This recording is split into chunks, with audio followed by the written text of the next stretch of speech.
না কাছে। জুবাইর এখানে দাঁড়িয়ে দাঁড়িয়ে গরু দেখছে। কাদের গরু এইদিকে চড়তে এসেছে।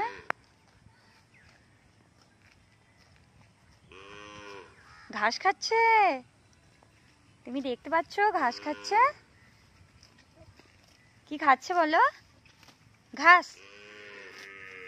বাবা যেও না কাছে।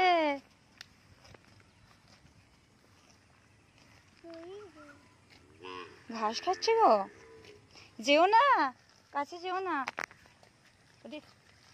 বাবা মারবে। চলে এসো,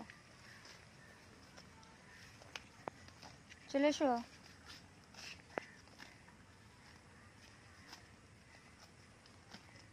জুবাইরের দেখতে খুব ভালো লাগছে, গরুগুলো ঘাস খাচ্ছে। চলে এসো।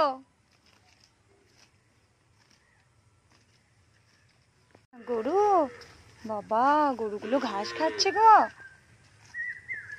সামনের দিকে যাবে না তুমি? হ্যাঁ যেও না। এখানে আরো গরু আছে, সেই জন্য ও দেখবে, ওর খুব ভালো লাগছে দেখতে। এই তো চলে এসো। গরু যেও না তুমি ওখানে।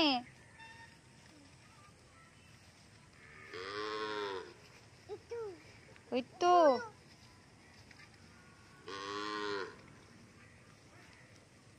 যেও না।